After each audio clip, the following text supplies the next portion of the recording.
traveling around and looking at college campuses, we saw these blue towers. So if a student on those large campuses got into trouble and needed some assistance, they had the ability of calling in to their police department at the university.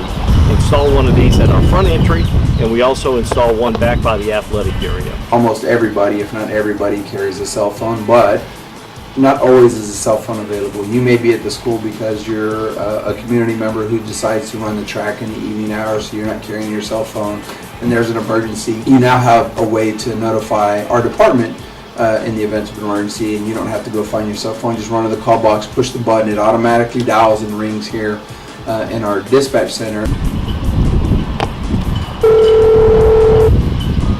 Black Police.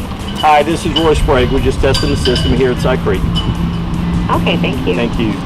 Having the ability to have a call box at a campus so that anyone can notify us or first responders of an emergency, I mean, those seconds are precious to us. Any enhancement we can make that's beneficial to our students, it creates a safer learning environment. The safer the learning environment, the more comfortable students are at going to school and knowing that they're secure and safe, and their attention is not focused on their safety but focused on their academics.